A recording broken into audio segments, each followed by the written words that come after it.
Hello everyone. आज का विषय है अनुसंधान का अर्थ। अंग्रेज़ी में अनुसंधान को रिसर्च कहा जाता है, जो कि दो शब्दों से मिलकर बना है, री एंड सर्च।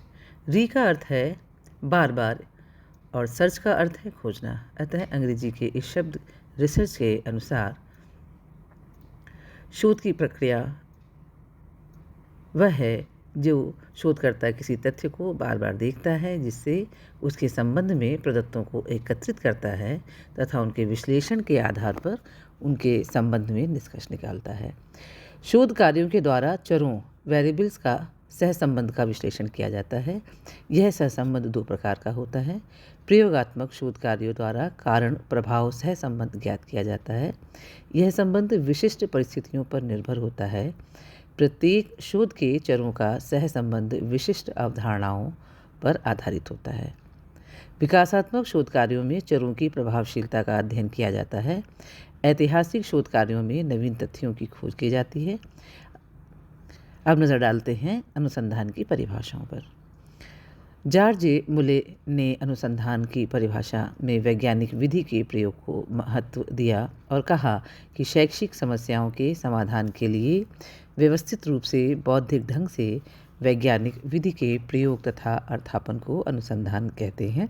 इसके अंतर्गत यदि किसी व्यवस्थित अध्ययन के द्वारा शिक्षा में विकास किया जाए तो उसे शैक्षिक अनुसंधान कहा जाता है।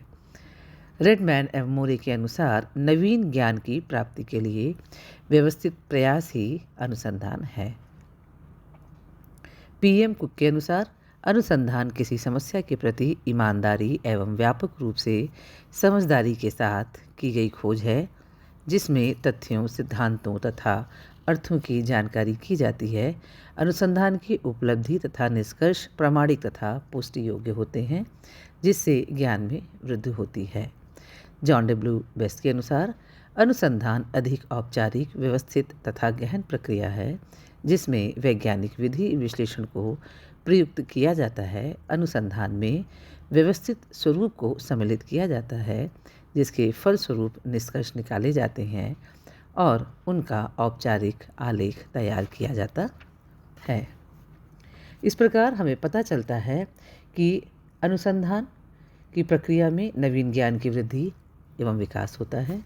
इसमें सामान्य नियमों तथा सिद्धांतों के प्रतिपादन पर बल दिया जाता है। इस प्रक्रिया में वैज्ञानिक, व्यवस्थित एवं सुनियोजन पर बल दिया जाता है। अनुसंधान विश्वसनीय तथा वैध प्रविधियों को प्रयुक्त किए जाने से हो पाता है। यह तार्किक एवं वस्तुनिष्ठ प्रक्रिया है। अनुसंधान की प्रक्रिया में प्रदत्तों के आधार पर परिकल्पना की पुष्टि की जाती है। इसमें व्यक्तिगत पक्षों, भावनाओं तथा विचारों को महत्व नहीं दिया जाता। इनके प्रभाव के लिए सावधानी रखी जाती है। शोध कार्यों में गुणात्मक तथा परिमाणात्मक प्रदत्तों की व्यवस्था की जाती है और उनका विश्लेषण करके निष्कर्ष निकाले जाते हैं। प्रत्येक शोध कार्य में धैर्य रखना होता है तथा इसमें शीघ्रता नहीं की जा सकती। शोधकार की अपनी विधि तथा प्रविधियाँ होती हैं, जो शोध के उद्देश्यों की प्राप्ति में सहायक होती हैं। शोध कार्यों का आलेख सावधानी पूर्वक किया जाता है तथा शोध प्रबंध तैयार किया जाता है। प्रत्येक शोध कार्य में निष्कर्ष निकाले जाते हैं और सामान्यीकरण का प्रतिपादन किया जाता है। स्पष्ट है कि अनुसंधान एक वैज्ञानिक प्रक्रिया है, जो कि समस्याओं का वैज्ञानिक तरीके से अध्ययन करती है। Thank you all.